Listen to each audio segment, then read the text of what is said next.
ફળ આ છે. અહીંથી અહીં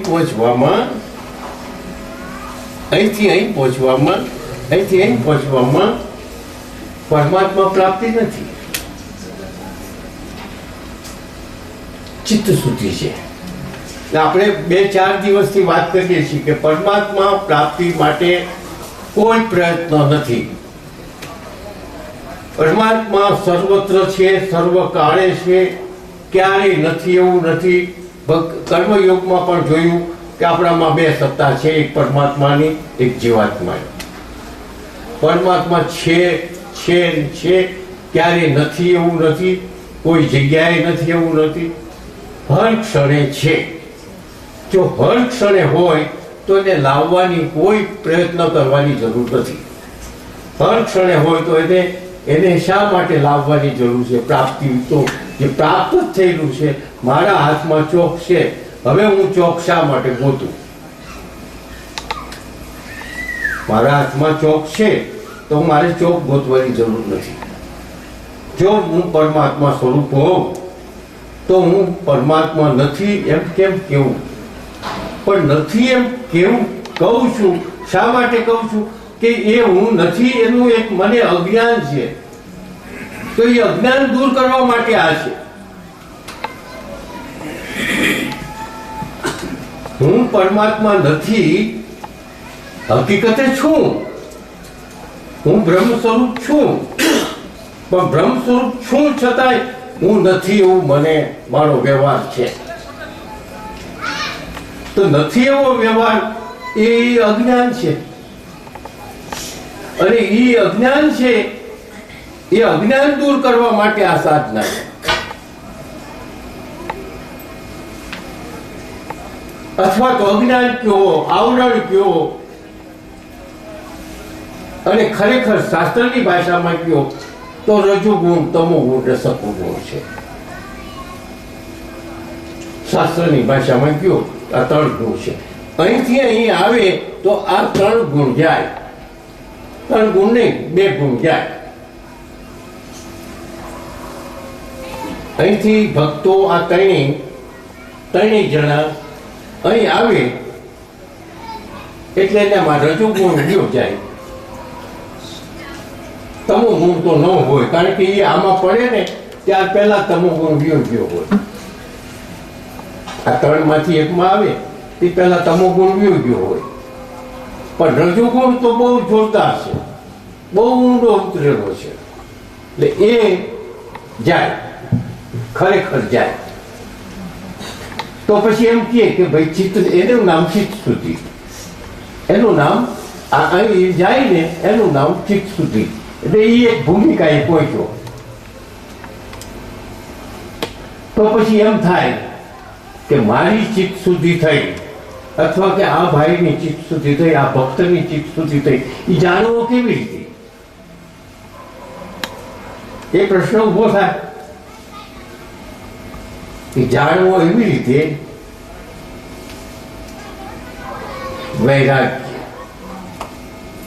વૈરાગ્ય એટલે શું? વૈરાગ્ય એટલે જગત પ્રત્યે, સંસાર પ્રત્યે અભાવ આવવો. અને અભાવો ધીમે ધીમે આવશે, એકદમ ધીમે ધીમે. પદાર્થ પ્રત્યેની જે પ્રીતિ છે એ પ્રીતિ મટી જવી, એ એના લક્ષણો. આપણી કોઈ પ્રિય વસ્તુ હોય અને એ પ્રિય વસ્તુ નાશ થવાની તૈયારીમાં હોય, તો જો ચિત્ત શુદ્ધિ થઈ હોય તો સમજી લે કે ભાઈ એ તો એક સૃષ્ટિનો ક્રમ છે, થઈ ગયું છે. એમાં કદાચ આવું જ્ઞાન ન હોય બોલવાનું, પણ એના પ્રત્યેની જે લાગણી હોય ને એ લાગણી ન હોય તો સમજી લેવાનું કે આ વૈરાગ્ય છે. તો સમજી લેવાનું કે આ વૈરાગ્ય છે. એવા જગતના બધા પદાર્થો જે છે અને પદાર્થોની વ્યાખ્યા આપણે કરી છે કે પદાર્થો સજીવ હોય અને નિર્જીવ હોય. પુત્ર, માતા, પિતા, પત્ની, ભાઈ, બાપ, પોતે, બંગલો, વાહન, ગાડી, બંગલો, જે કંઈક બીજા રાજ રચેલું એ બધું જગતની અંદર જે કંઈક છે એ પદાર્થ કહેવાય. હવે દરેકનું પદાર્થ, દરેકનું જગત જુદું જુદું છે. વ્યક્તિગત દરેક વ્યક્તિનું જગત જુદું જુદું છે. અને એનો અભાવ આવવો અને અભાવો આવવો અને અભાવો લાવવો એ બેમાં બહુ ફેર છે. આમ જતા જતા ઉપર આવશે ત્યારે આપમેળે અભાવો આવશે. આપમેળે અભાવો આવે એ સાચો, પ્રયત્ન કરીને અભાવો લાવવો એ ખોટો. પ્રયત્ન કરીને એના અભાવો લાવશો તો એને તિરસ્કાર કહેવાય, તો એને દ્વેષ કહેવાય. મારે હવે રહેવું નથી, મારે હવે ભાગી જવું છે, મારે હવે સાચું થવું છે, તમે તમારી રીતે રોડવજો, એ અભાવો નો આવ્યો કહેવાય, એ તો તિરસ્કાર કહેવાય. પણ અંદરથી જ કંઈક એવું, અંદરથી જે થાય કે આ ક્યાં સુધી, હવે મારે શું કરવું, કંઈક પોતાને સૂચતું નથી પણ કંઈક કરવું છે, મારે ક્યાંક જવું છે, કંઈક મેળવવું છે, કંઈક પ્રાપ્ત કરવું છે, એવી વારંવાર જિજ્ઞાસા થવી અને આ પ્રત્યે કંટાળો થવો. છોકરાઓને બૈરાઓ એમ કહે છે હવે અમે તમને ગમતા નથી. એની મેળે જયારે એવું કહેવા માંડે સમજવું કે હવે ચિત્ત શુદ્ધિ થઈ. એની મેળે એ કહે છે, આપણે કહેવાનું નહીં, આપણું વર્તન નહીં. પણ એ છોકરાઓ બૈરાઓ કહે છે અમે તમને હવે નથી ગમતા એવું લાગે છે.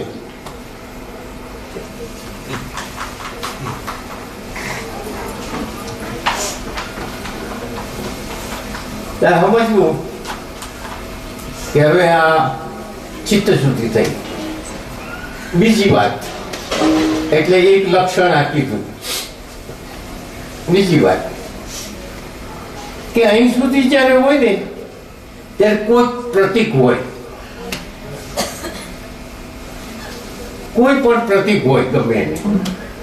આ ત્રણેય શિવજી હોય, ગણપતિ હોય, હનુમાનજી હોય, રામ હોય, એ કૃષ્ણ હોય, કોઈ પણ દેવનું પ્રતીક હોય, એ પ્રતીક લઈને અહીં સુધી પહોંચ્યો.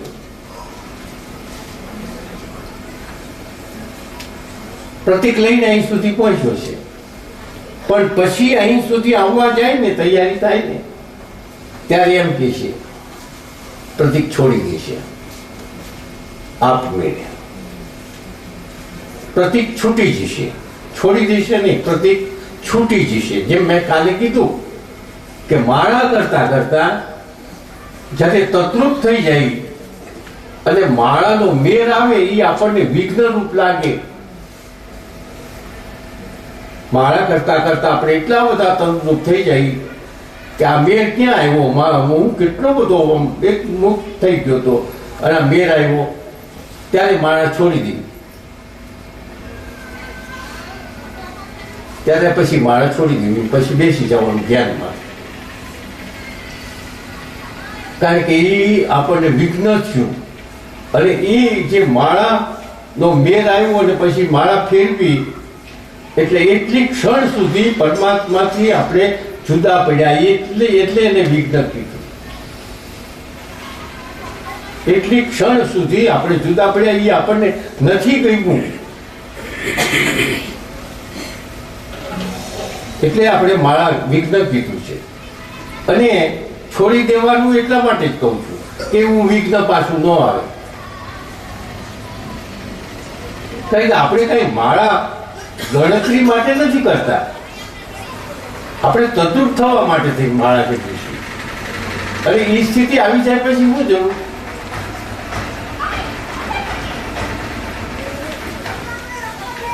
એક સાધુ હતો, આને લગતું છે બધું. એને નક્કી કર્યું એના આશ્રમમાં કે મારે 1.25 લાખ માળા કરવી કૃષ્ણ ભગવાનની અને આગળ વધવું. હવે એને સંકલ્પ કર્યો, ડાયરીમાં લખ્યું તારીખ આટલાથી 1.25 લાખ માળા કરવાની શરૂઆત. આજે કેટલી થઈ? સવારમાં કે 10 માળા, સાંજે કેટલી થઈ કે 15 માળા. તારીખ ફલાણી, આજે સવારમાં 15, સવારમાં 10, સાંજે 15. બીજી તારીખ આવી લખવા માંડી. કેટલી થઈ? સરવાળો કરે. હવે 1.25 લાખ કામ કેટલી વાર વળી પાછો બાદબાકી કરે. ચાલ્યું 10-15 દિવસ રોજ સરવાળા બાદબાકી લખેલા માળા કરે છે, માળા હાચી કરે છે, પણ સરવાળા બાદબાકી કરે છે. એ સાધુ દૂધ લેવા જાય રોજ સાંજે. દૂધ લેવા જાય ને પૈસા લઈને જાય. બાય એક દૂધ વાળી તે દૂધ ના પૈસા લઈ જાય એટલું દૂધ એને આપે, ન વધારે આપે ન ઓછું આપે. પેલા સાધુને રોજ થાય કે હું સાધુ છું, કોક દી કેમ નથી કહેતી કે આજે 2 રૂપિયા ઓછા લો, કે કોઈ દી વધારે નથી આપતી. દૂધ વધારે ન આપે, ઓછું ન આપે, પૈસા વધારે ન લે, ઓછાય ન લે. એ રૂટીન પ્રમાણે કરે ને આવેલું 10-15 દી. હવે એક વખત દૂધ લેવા ગયા, ત્યાં એક બીજા ભાઈ આવ્યા. ક્યાં કઈ ફલાણી આ ઘણા દિવસથી દેખાતી નહીં, લાવ દૂધ, લોટો ભરી દે. પેલી બાઈ ફરતી, આવો આવો આવો, ઘણા દિવસથી દેખા, શું જોઈશું? દૂધ લાવો તમારો લોટો લઈને આખો લોટો ભરી દીધો મોટો, અને પૈસા નહીં કાંઈ નહીં ને ગયો લોટો લઈ. હવે પેલો સાધુ તો જોવે છે ઉભો, પેલાને પૈસા લીધા લોટો.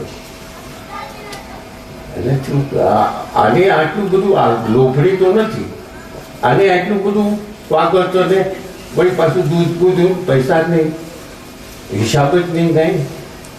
અને મારી આજે આવું બધું વર્તન પૂછવાનું મન થયું, જૂનો રિવાજ થઈ ગયો હતો. એટલે કે તે મને તો તું કેટલા દિવસથી હું પૈસો વધારતી ઓછો નહીં, અને પેલાને તો તે લોટો ભરી દીધો, અને આવતા છેક ડેલી સુધી વળાવવા ગઈ. મને તો ક્યારે વળાવાય નથી આવતી. કે મહારાજ મારા પ્રેમી છે, એની આજે હિસાબ ન હોય. મહારાજ મારે આ પ્રેમી છે એટલે એની આજે હિસાબ ન હોય. પેલાને થઈ ગયું, લોટો લઈને આવે છે આશ્રમમાં. પ્રેમી હોય એની આજે હિસાબ ન હોય. પરમાત્માની સાથે મારે પ્રેમ છે, એની આજે હું હિસાબ કરું છું. ડાયરીમાં રોજ મારે કૃષ્ણની આજે પ્રેમ છે, પણ હું હિસાબ તો કરું છું. આટલી માળા થઈને, આટલી ગઈ, આટલી જઈને, હવાલકમાં આટલી બાકી, આ તો હું હિસાબ કરું છું. તો પ્રેમીને આ હિસાબ નહીં, કાલથી નથી કરવી. મારે હિસાબ ડાયરી પાડી નાખી. હિસાબ નહીં, મારે માળા જેટલી થાય એટલી કરવા દો. મહિનો કરવા. અઠવાડિયામાં કૃષ્ણ ભગવાને દર્શન દીધા. અરે કે હું આ 2-3 મહિનાથી આટલું બધું કરું છું, તમે આજે દર્શન દીધા? કે તું ડાયરીમાંથી હું શું માથું કઈ ત્યારે દઉં કે તારી ડાયરીમાંથી તું હું શું માથું જ નહોતો કરતો, નવરો જ નહોતો થતો. તું મારામાં ક્યાં હતો? તારા હિસાબમાં હતો. તું મારામાં નહોતો, તું હિસાબમાં હતો. હવે હિસાબ બહાર ગયો. એટલે વાત ઈ છે. હા, એટલે ચિત્ત શુદ્ધિ. એટલે ચિત્ત શુદ્ધિ ત્યારે થાય કે જ્યારે એ પછી પ્રતીક, આજે ત્રણેય પ્રતીક લઈને આવ્યા હોય છે. પણ એ જ્યારે અહીં અડધે પહોંચવાની તૈયારી હોય ને ત્યાં એનું પ્રતીક છૂટી ગયું હોય તમે સમજો, છોડ્યું નથી, છોડવું નહીં, પ્રતીક છોડવું નહીં, સમજણ ન આવે ત્યાં સુધી છોડવું નહીં. અને એ સમજણ એટલી બધી પાકી થઈ જાય છે કે આપણી જાત ઉપર જ્યારે હસવું આવે કે આ કૃષ્ણ, આ રામ, આ હનુમાનજી, ગણપતિ, આ શિવજી, આ બધું તો એક જ છે ને. હું આવું રીતે ભજતો હતો, બધા એક જ તત્વ છે, એક તત્વ સિવાય બીજું કઈ છે જ નહીં. અને આવું બધું આપણું કામ કર્યું છે આપણા ઋષિઓને. હકીકત તો આ છે અને એ સાચી છે. હવે પ્રતીક ક્યાં થયું? એ આ લક્ષણ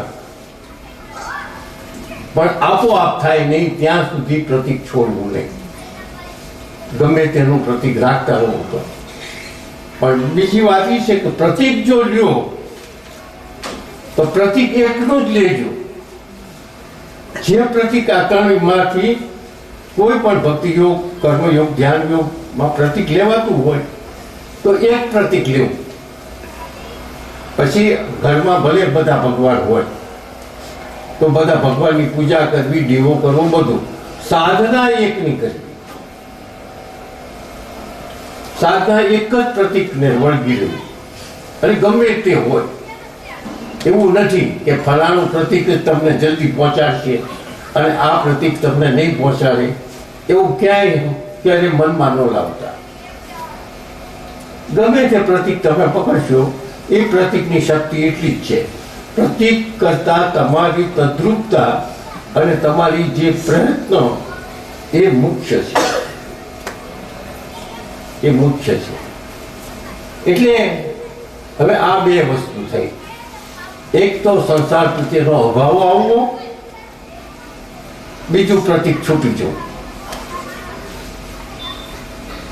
ત્યારે એમ સમજવું કે હવે મારી બરાબર ચિત્ત શુદ્ધિ થઈ. આ સાધકને પોતાના માટેની પોતાની પરીક્ષા, પણ એના માટે કોઈ ક્યારેય પ્રયત્ન ન કરતા. પ્રતીક છૂટવાની પ્રયત્ન ન કરતા કે પદાર્થોની તરફની આસક્તિ છોડવી. સમજણ પૂર્વકની બરાબર છે કે પદાર્થ જે છે પદાર્થ છે, પદાર્થ પ્રત્યેની આસક્તિ, પદાર્થ પ્રત્યેનો લગાવ, આ એક સમજણ હોવી જોઈએ કે પદાર્થ છે ને એ આપણને વળગતો નથી. ખરેખર તમે બહુ ઊંડો અભ્યાસ કરશો. કાલે પરમ દિવસે ચિત્ર બતાવ્યું હતું કે આ બધા એને વળી ગયા છે સ્ત્રીઓ, પણ એ ત્યાં અજાણી વસ્તુ મૂકી દીધી તો એ વરદાન ક્યાં ગયો?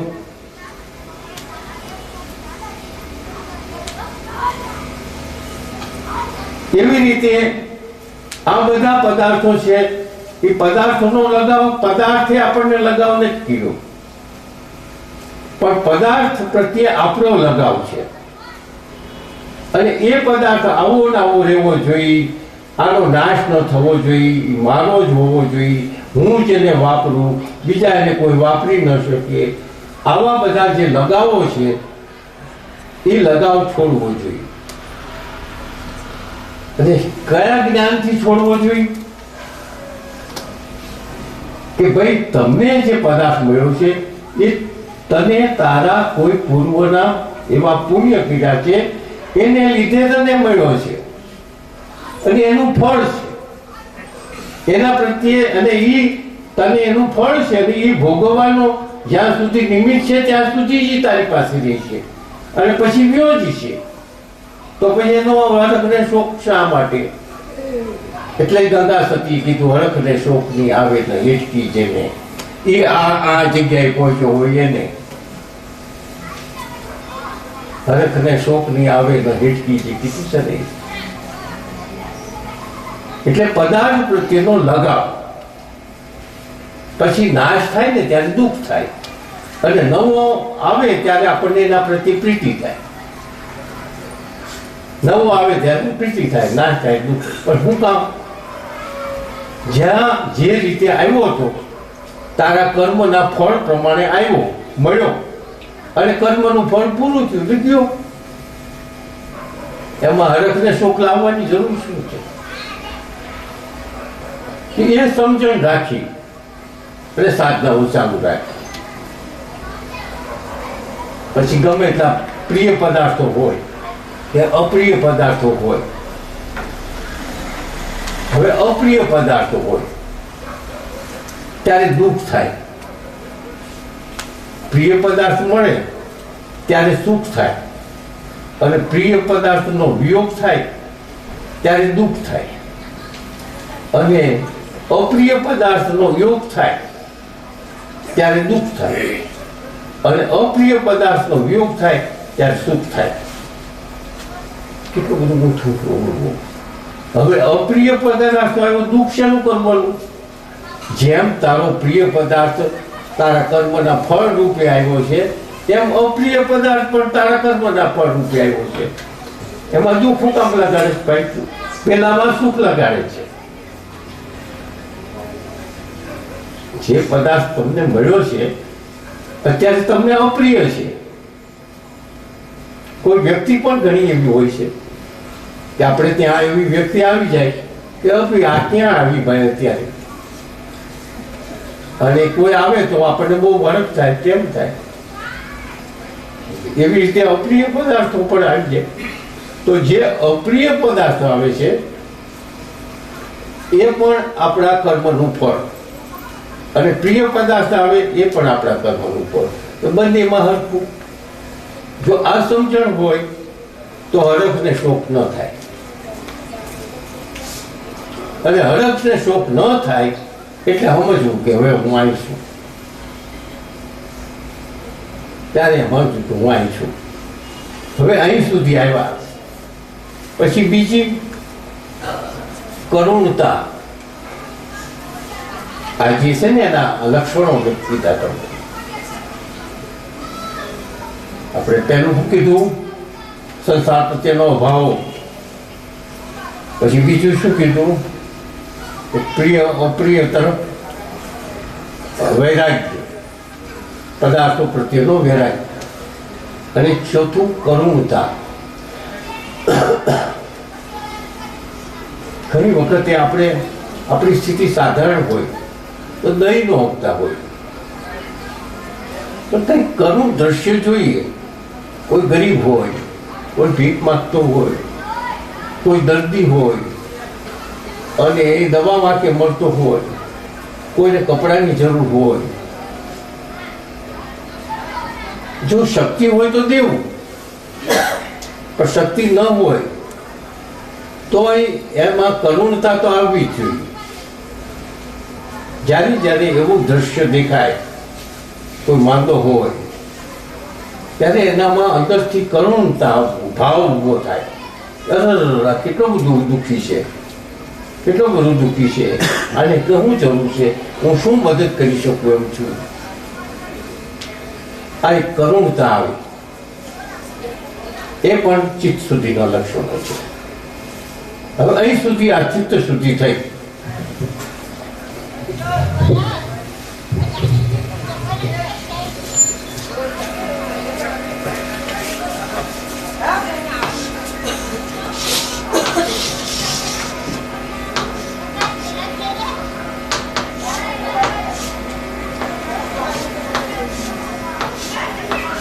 આ ત્રણેય અહીં ભેગા થઈ ગયા.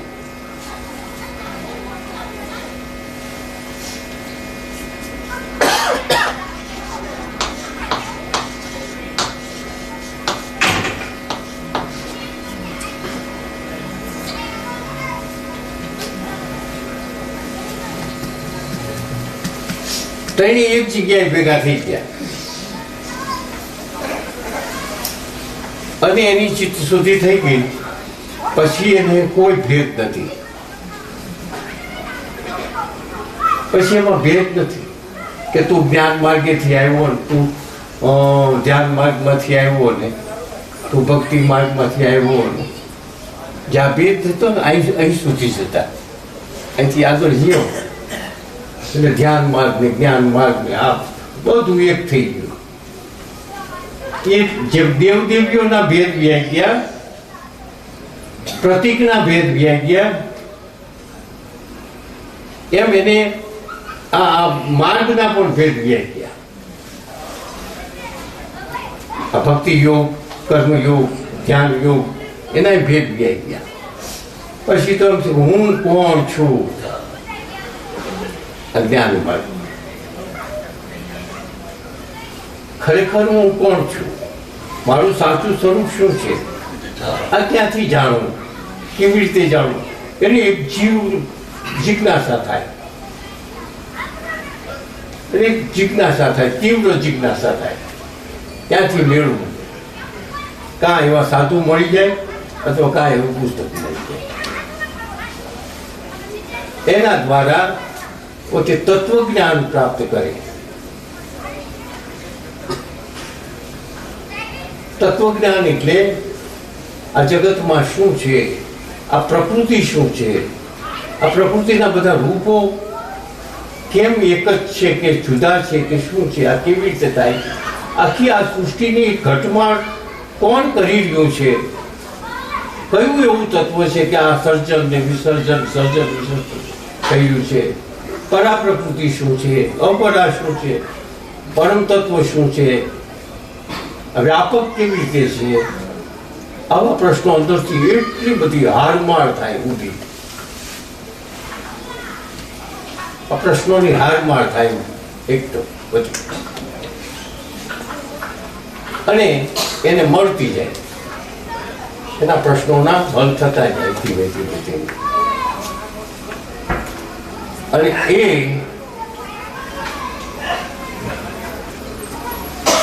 પછી એને ઉપર જવામાં બહુ વાર નથી, પણ વચ્ચે થોડા વિઘ્ન આવે છે.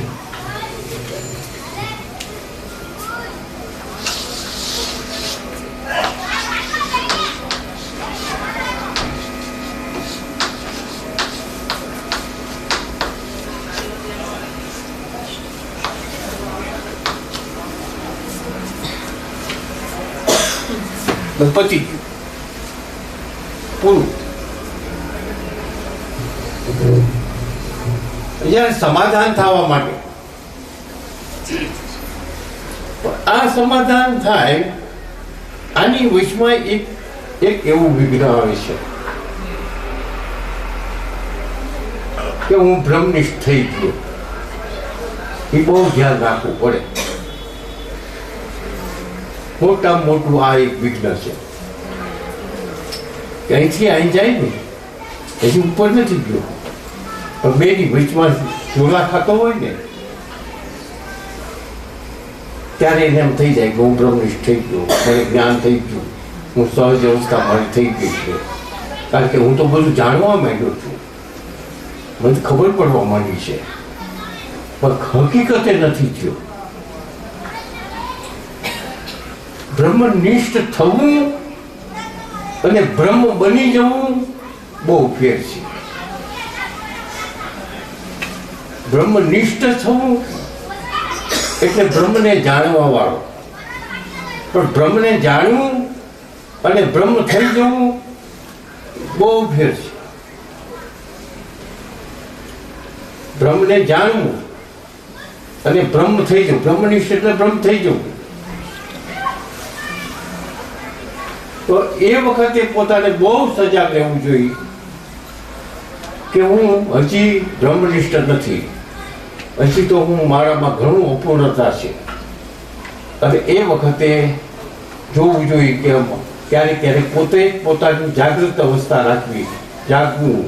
મારા આ પ્રસંગ આવ્યો ત્યારે મારો નિર્ણય કેવો મેં લીધો, આ ઘરમાં આવડું મોટું નુકસાન થયું ત્યારે મેં કેવો નિર્ણય લીધો, આ માણસની સાથે મારે ઝઘડો થયો ત્યારે મારું વર્તન કેવું હતું, આ જગ્યાએ મારું નજીકનું મરણ થયું ત્યારે મને કેવું થયું? આપણા ઘરમાં મરણ થાય, આપણા ઘરમાં જન્મ થાય, આપણા ઘરમાં ચોરી થાય, ક્યારેક નુકસાન થાય, અથવા તો ક્યાંક આજુબાજુમાં થાય, ત્યારે આપણા નિર્ણયો કેવા કેવા લેવાના. એટલે પહોંચ્યા પછી પણ જો હજી કંઈક પણ જો આસક્તિ રહી ગઈ હોય તો એ અસ્થિ ન રહે. મરણ થયું હોય કે જન્મ થયું હોય, બંનેમાં એક સરખું વર્તન હોય. ચોરી થઈ હોય, નુકસાન થયું હોય કે મોટું ધરતીકંપ થઈ ગયું હોય ને ખેદાન મેદાન થઈને ફૂટ ઉપર પાથ ઉપર આવી ગયા હોય, અથવા તો કોઈ મોટો કરોડો રૂપિયાનો મોટો લાભ થઈ ગયો હોય,